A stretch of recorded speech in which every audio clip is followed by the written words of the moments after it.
प्रिय दर्शकों, एक बार पुनः आपका करुणा दृष्टि इंद्रजीत बेनीवाल चैनल पर हार्दिक स्वागत है। आशा करता हूं कि आप अपने स्थान पर बहुत ही तंदुरुस्त और मस्त होंगे। आज का जो मेरा विषय है वो है आधुनिकता की दौड़ में युवा वर्ग या विद्यार्थी वर्ग क्या अपनी दिशा को भूल रहा है या समाज अपनी जिम्मेवारियों को अनदेखा कर रहा है।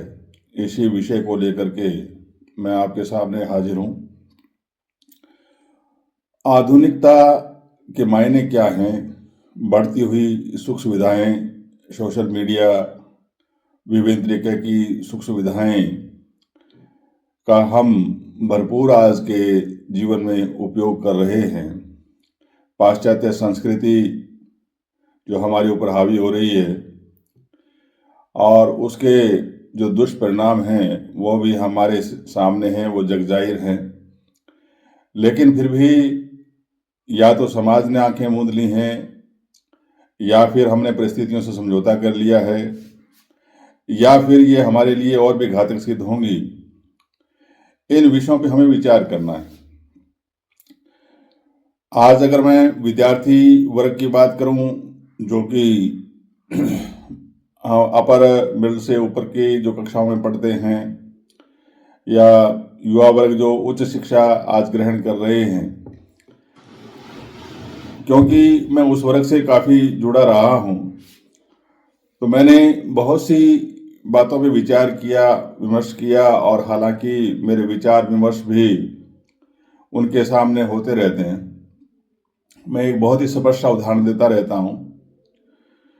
मैंने ये कहा कि जब आधुनिकता का या पश्चिमी सभ्यता का हमारे ऊपर प्रभाव नहीं था, या मान लीजिए कि आज प्रभाव है भी, तो उस समय मैं ये कह सकता हूं कि आज का जो युवा वर्ग है, एक बहुत छोटा सा उदाहरण देता हूं, जीन्स का देता हूं। तो जीन्स के रूप में मैं ये कह सकता हूं कि आज के जो युवा वर्ग के लोग हैं, युवा पीढ़ी के जो लोग हैं, वे फटी हुई जीन्स, जगह जगह पर उनमें छेद वाली जीन्स पहने हुए आमतौर पे सड़कों पे घूमते रहते हैं। मेरा उनसे एक सवाल था। मैंने कहा मान लीजिए ये जीन्स नहीं हो और आम पैंट हो या आम शर्ट हो जो हम थान में से लेकर के या दुकान से लेकर के सिलवाते हैं, क्या आप वो फटी हुई पहन सकते हैं? बच्चों का जवाब था नहीं। तो मैंने कहा क्यों नहीं? कि आपके ऊपर जीन्स का जो भूत सवार है, जो फटी हुई आप ये पहन सकते हैं, तो फिर वो क्यों नहीं पहन सकते? इसके पीछे एक तथ्य है कि मानसिक गुलामी कोई एक तरह की नहीं होती है। आर्थिक गुलामी भी होती है, मानसिक गुलामी भी होती है, सामाजिक गुलामी भी होती है।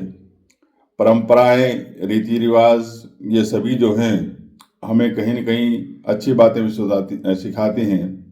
हाँ, ये मैं मानता हूँ कि रूढ़िवादी जो परंपराएं हैं जिनकी आज हमें आवश्यकता नहीं है, उनको लेकर के अगर हम समाज में कोई बवाल खड़ा करें या उन मान्यताओं को थोपने या उन रीति रिवाजों को थोपने की अगर कोई बात करें तो वो अच्छी बात नहीं है।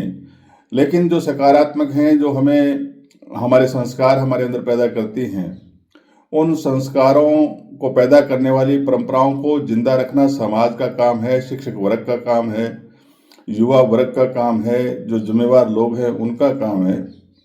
अगर हम इन चीज़ों से आंखें मूंदेंगे तो निश्चित रूप से आने वाला जो समय होगा वो एक ऐसा समय होगा जिसमें हमारा जीना भी दूभर हो जाएगा। मैं ये कहना चाहता हूं कि आधुनिकता क्या हमें खोखला कर रही है?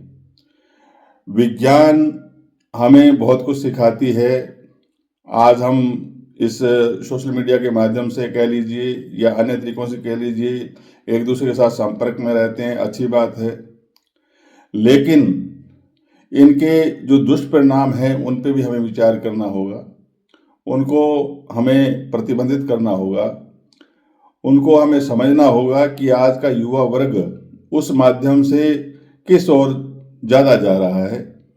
इस रूप में हमें ऐसे ऐप्स को, ऐसी सोशल साइटों को बैन करना होगा जहां हम युवा पीढ़ी को भ्रमित होता हुआ देखते हैं। तो मेरे कहने का तात्पर्य ये है कि आधुनिकता की अंधी दौड़ में हमें अपनी मर्यादाओं को, अपने संस्कारों को, अपने सामाजिक रीति रिवाजों को, हमारी पीढ़ीगत परंपराओं को कभी भी नहीं भूलना चाहिए। हमें मानसिक गुलाम नहीं होना है। हमें अपने अंदर जो अपनी प्रतिभा है, अपने अंदर के जो विचार हैं, हमारी जो संस्कृति है, उस संस्कृति को जिंदा रखना है। तभी हम समाज के अंदर या विश्व के अंदर अपनी पहचान कायम रख सकेंगे। नहीं तो एक दिन ऐसा आएगा कि भारतीय संस्कृति जो है वो लुप्त होते देर नहीं लगेगी। तो मेरे कहने का तात्पर्य यही है कि हमें आधुनिकता की अंधी दौड़ में शामिल नहीं होना है। हमें उस ओर बढ़ना है जिस ओर हमारा समाज एक अच्छे नागरिक का निर्माण कर सके, एक अच्छे युवा वर्ग का निर्माण कर सके, नशों से रहित कर सके, अंधी दौड़ में भाग लेने वालों से हम दूर रहें और हमें जो भ्रमित करते हैं इस प्रकार के सोशल मीडिया से हमें परहेज करना है।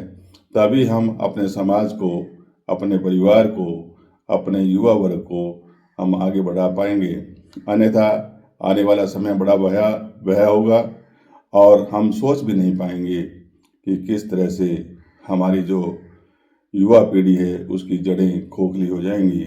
इसी रूप में मैं ये हमेशा कहता हूँ कि कभी न कभी हमें अपने सामाजिक दायित्व को समझना चाहिए।